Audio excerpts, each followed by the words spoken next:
This is Tissot's best-selling watch. It's the PRX Powermatic 80, and I have it in a version that I have not seen in person. This is the ice blue dial with the bracelet. It's an exceedingly sharp-looking watch. I love the light blue. I love the light play off of this dial. I think this watch is one of the best that you can find under $1,000, just in terms of the movement, in terms of the finish, in terms of the dial details, in terms of that smile that it places on your face when you wear the watch and you see the light play when you do a wrist roll, when you look at the detail under the macro lens. This is a good one. This is on loan from Saltzman's Watches, so if you're shopping Tissot, definitely check out this family-owned AD in Rhode Island. I have a discount code with them. So, definitely take advantage of that discount code if you're looking at Tissot or if you're looking at any of the other brands that Saltzman's carries. They're a great place to buy a new watch. Now, what makes this watch so good? I think it's a combination of a few different elements. One is the design. This has an angular case that first debuted back in 1978. So it's very retro. And you know what? I like a lot of the things that came out of the 70s.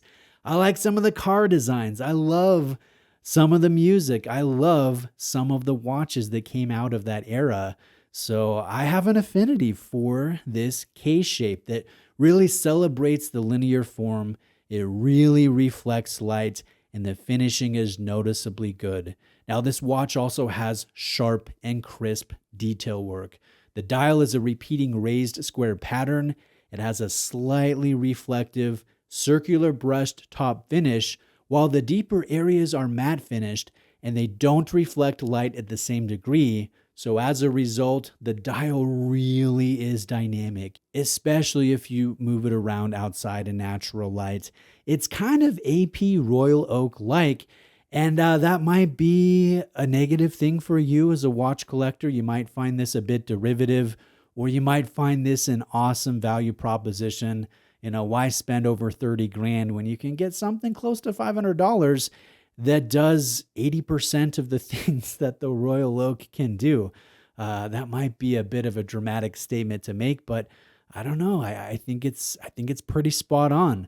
This dial pattern is only placed in the automatic version of the PRX, so you won't find it on the quartz movement versions. They carry more simplified dials. The other dial details look sharp, brushed applied markers, bi-finished hands, nice and long when it comes to the length, and the raised applied text doesn't get lost here in the dial texture. In fact, I think this watch does not have any at-a-glance legibility problems despite how dynamic it is, despite how many things are going on when you look at your wrist to gauge the time. Now, wrist presence is another reason why this watch is so satisfying. It really has powerful presence. The light play on a wrist roll is so sharp, not just from the dial, but also here on the bracelet and the polished chamfered edges of the case.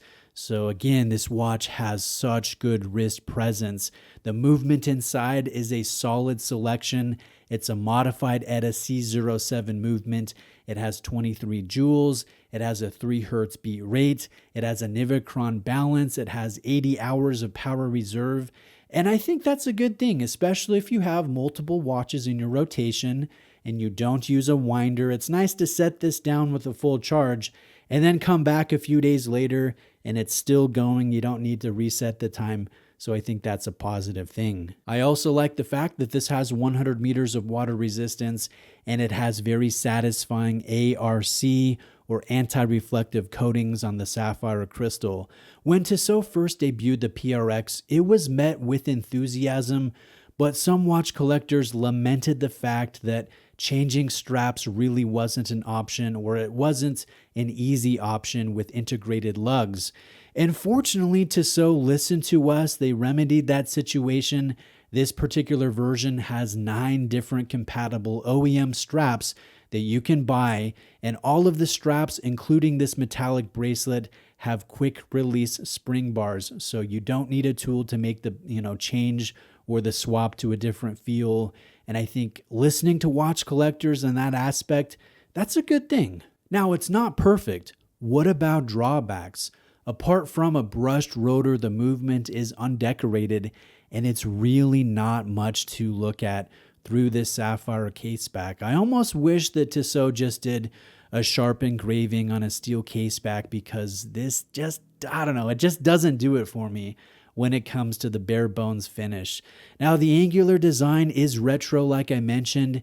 It's definitely not traditional. It won't be to everyone's liking.